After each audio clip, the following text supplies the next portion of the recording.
খারাপ করবি না। কাব্য রুমে যেতে যেতে বলল, উচিত কথা বললেই এই কাব্যকে পছন্দ হয় না। শ্রাবণ বাসখাই গলায় বলল, আগে মুখ বন্ধ কর। কাব্য রুমের দরজা লাগিয়ে দিয়ে বিছানায় উবু হয়ে শুয়ে পড়ে। কি একটা ঝামেলায় পড়েছে। প্রেম করবে তার ভাই, আর তাকে এখানে এনে ঝুলিয়ে রেখেছে। বাড়ির কথা খুব মনে পড়ছে ওর। সেটা কিভাবে বোঝাবে? মায়ের হাতে রান্না প্রচুর পরিমাণে মিস করছে। কবে যে তার বড় ভাইয়ের উদ্দেশ্য পূরণ হবে, আর কবেই বা বাড়ি ফিরে যাবে। শ্রাবণ গালে হাত ঠেকিয়ে টিভির দিকে তাকিয়ে আছে। বিকেলের দিকে কাব্য ছাদে যায়। দোলনায় বসে বসে রিলস স্ক্রল করছিল। হিয়াও ছাদে আসে ফুলের গাছগুলো দেখতে। এই 3 দিনে শ্রাবণের ভয়ে ছাদেই আসেনি। হিয়া এই মুহূর্তে কাব্যকে দেখে এগিয়ে এসে বলল, ভালো আছেন ভাইয়া? তুমি কেমন আছো আপু? ভালো। আপু, আমি কিন্তু তুমি করেই বললাম তোমাকে, কিছু মনে করো না। আরে না না, কিচ্ছু মনে করিনি। তুমিও আমাকে তুমি করে বলতে পারো। সিরিয়াস? এই সময় রিয়ার ফোন আসে। কাব্য ফোনের দিকে তাকিয়ে আবার হিয়ার দিকে তাকালো। পরক্ষণেই তার মাথায় বদবুদ্ধি চলে এলো। রিয়ার সাথে শ্রাবণকে নিয়ে কথা বলে হিয়াকে জেলাস ফিল করাবে। কাব্য রিয়ার কলটা রিসিভ করলো হিয়ার সামনে। হিয়া ইতস্ত বোধ করে ফুলের গাছের দিকে মন দিল। এদিকে রিয়া কাব্যকে বলল, ভাইয়া কেমন আছো?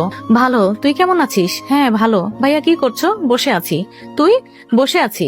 ভাইয়া, শ্রাবণ ভাইয়া কোথায়? কাব্য হিয়াকে শুনিয়ে শুনিয়ে বলল, কেন, শ্রাবণ ভাইয়াকে দিয়ে কি করবি? কথা বলবো, কতদিন ধরে কথা বলি না। ভাইয়া কাজ করছে। আর সবসময় শুধু শ্রাবণ ভাইয়া করিস না তো। ফুপির কাছে বলে দেবো কিন্তু। না প্লিজ, শুধু একটু দেখবো। আচ্ছা কল দে। রিয়া খুশি মনে কল দিল। হিয়া ওদের কথা শুনছে। কাব্য রিয়াকে বলল, কি যেন বলছিলি? শ্রাবণ ভাইয়াকে একটু দেখাও না। ভাইয়া কাজ করছে বললামই তো, তবু একটু দেখাও।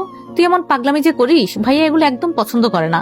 তুই যে আমাকে কল দিয়ে ভাইয়াকে দেখার বায়না ধরিস, এটা ভাইয়া জানলে তোকে বাসায় গিয়ে মেরে তক্তা বানিয়ে দিয়ে আসবে। উফ, তুমিও শুরু করলে। যত যাই হোক, শ্রাবণ ভাইয়ের পিছু আমি ছাড়বো না। ভাইয়া পছন্দ না করলেও তার জন্য পাগলামি বন্ধ করব না। তোমায় আর কল দেব না। তাহলে তো ভালোই হলো। মোটেও না, আমি এখন থেকে মনির কাছে কল দেব। দে, আম্মু তোর কলই ধরবে না। তবে এরপরে যদি ফোন দিয়ে বিরক্ত করিস, তাহলে আমি সিরিয়াস ফুপির কাছে বিচার দেব। বলে কাব্য কলটা কেটে দিল। হিয়া এতক্ষণ ওদের দুজনের কথা মন দিয়ে শুনেছে। ভাবলো রিয়া নামের মেয়েটা মনে হয় ওদের ফুফাতো বোন, আর শ্রাবণকেও হয়তো পছন্দ করে। মেয়েটার কথা শুনে হিয়ার অজানা কারণে বুকের ভেতর তোলপা শুরু হয়েছে। কেন হয়েছে, কি নিয়ে হয়েছে, হিয়ার মন মস্তিষ্ক জানে না। হিয়া উঠে দাঁড়ালো, কাব্যর দিকে পুনরায় আর তাকালো না, চুপচাপ চলে গেল। হিয়া বসে বসে ভাবছে শ্রাবণকে কিভাবে পরীক্ষা করা যায়। ঠিক করে তার খালার বাড়ি চলে যাবে। শুক্র শনি এই 2 দিনই প্রাইভেট বন্ধ আছে।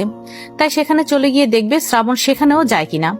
যদি শ্রাবণ ওর অনুপস্থিতি টের পেয়ে সেখানেই চলে যায়, তাহলে বুঝবে শ্রাবণ সত্যিকারই ওকে ভালোবাসে।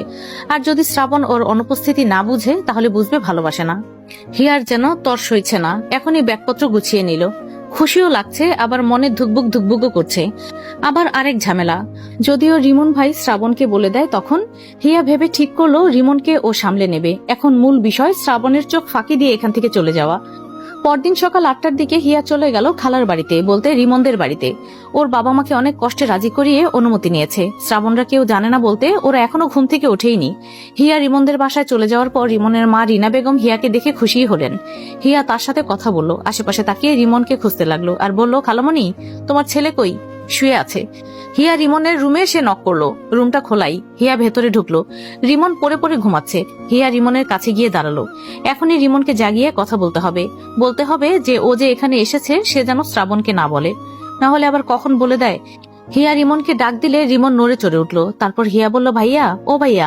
রিমন চোখ খুলে হিয়াকে দেখে উঠে বসলো। অবাক কণ্ঠে বলল, কিরে তুই এখানে? রিমন চোখ মুখে হাত দিয়ে বলল, কিসের জন্য এসেছিস? হিয়া হেসে বলল, শ্রাবণের থেকে বাঁচতে। মানে? এই কি বলছিস? ঠিকই বলেছি, শ্রাবণের থেকে বাঁচতে এখানে এসেছি। তবে একটা কথা রাখবে? কি কথা? ভাইয়া, আমি যে এখানে এসেছি এটা প্লিজ ওনাকে বলো না। ওনাকে মানে কাকে? শ্রাবণকে। ঠিক আছে, বলবো না। এখন যা বোন, একটু ঘুমাতে দে। হিয়া মুখ বেঁকিয়ে বলল, ও, ঘুম থেকে উঠে গিয়ে এখন বলছো ঘুমাতে দে? থাকো, বউয়ের পাল্লায় পড়লে বুঝবে সকাল কখন হয়। রিমন শুয়ে পড়তে পড়তে বলল, তাহলে তুই আছিস কি করতে? হিয়া বিড়বিড় করে বকতে বকতে রুম থেকে বের হয়। এদিকে রিমন শুয়ে শুয়ে কল দেয় শ্রাবণকে। শ্রাবণও ঘুমিয়েই ছিল। এর মধ্যে রিমনের ফোন পেয়ে ঘুম ভেঙে যায়। ফোনটা হাতে নিয়ে কল রিসিভ করে কানে ধরলো। রিমন বলল, কি রে, কি করছিস? শুয়ে আছি। তুই? শুয়ে আছি। খবর কি রাখিস? কিসের খবর? তোর বউ তোর থেকে বাঁচতে আমাদের বাড়িতে চলে এসেছে। দেখ, সকাল সকাল ফান করার মুড নেই। কি হয়েছে সত্যি করে বল। আর হিয়া আমাদের বাসায় চলে এসেছে সকাল সকাল। জিজ্ঞাসা করেছি কেন এসেছিস, ও বলে যে তোর থেকে বাঁচতে চলে এসেছে। শ্রাবণ মুহূর্তে রেগে গিয়ে উঠে বসলো, দাঁতে দাঁত চেপে বলল, ওর বাচ্চা বের করছি। ভালোই ভালো রয়েছি তো, ওর ভালো লাগছে না। বুঝেছি, সোজা আঙুলে ঘি উঠবে না, আঙুলটা এখন বাঁকাতে হবে। ফোন রাখ, আমি আসছি।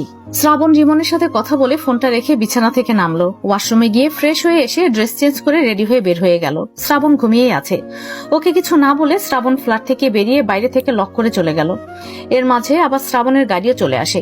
শ্রাবণ গাড়িতে উঠে বসলো এবং রিমনের গাড়ির লোকেশন ড্রাইভারকে দিয়ে দিল। শ্রাবণের গাড়ির ড্রাইভার নাম কামাল। সে শ্রাবণকে বলল, স্যার একটা কথা ছিল। শ্রাবণ ফোনে কিছু একটা দেখতে দেখতে উত্তর দিল, বলো। স্যার, ম্যাম জিজ্ঞাসা করছিল আপনি কোথায় থাকেন। শ্রাবণ লুকিং গ্লাসে তীক্ষ্ণ দৃষ্টি স্থাপন করে বলল, তুমি কি বলেছো? বলেছি আমি জানি না স্যার কোথায় থাকে। Very good. স্যার কিছু মনে না করলে আরেকটা কথা জানাবো। বলো। স্যার আপনি কোথায় আছেন এই কথা বলার পরে ম্যাম স্যারকে বলেছিল যে আপনাকে না জানিয়ে আপনার ফুফাতো বোনের সাথে আপনার বিয়ে ঠিক করে রাখবে। শ্রাবণ একটু জোরে বলে উঠল, হোয়াট, কি বলছো এসব? আম্মু এই কথা বলেছে? স্যার, ভাবলাম কথাটা আপনাকে জানানো দরকার। শ্রাবণ কোনো কিছু না ভেবেই কঠিন গলায় বলে উঠল, গাড়ি ঘোরাও, বাড়িতে চলো। কামাল গাড়ি ঘুরিয়ে বাড়ির উদ্দেশ্যে চলে এলো। আধা ঘন্টা পরে চৌধুরী বাড়ির সামনে গাড়ি থামলো। শ্রাবণ গাড়ি থেকে নেমে হনহন করে ভেতরে ঢুকে গেল। ড্রয়িং রুমে ছিল রিয়া। শ্রাবণ ওকে দেখে আরো রেগে গেল। শ্রাবণকে দেখে এই বাড়ির কাজের লোক ফিরোজা বেগম এগিয়ে এলেন। শ্রাবণ গম্ভীর কণ্ঠে বলল, আন্টি, আম্মু কোথায়? নিজের ঘরেই আছে। শ্রাবণ ধূপধাপ পা ফেলে সিঁড়ি বেয়ে ওপরে চলে গেল।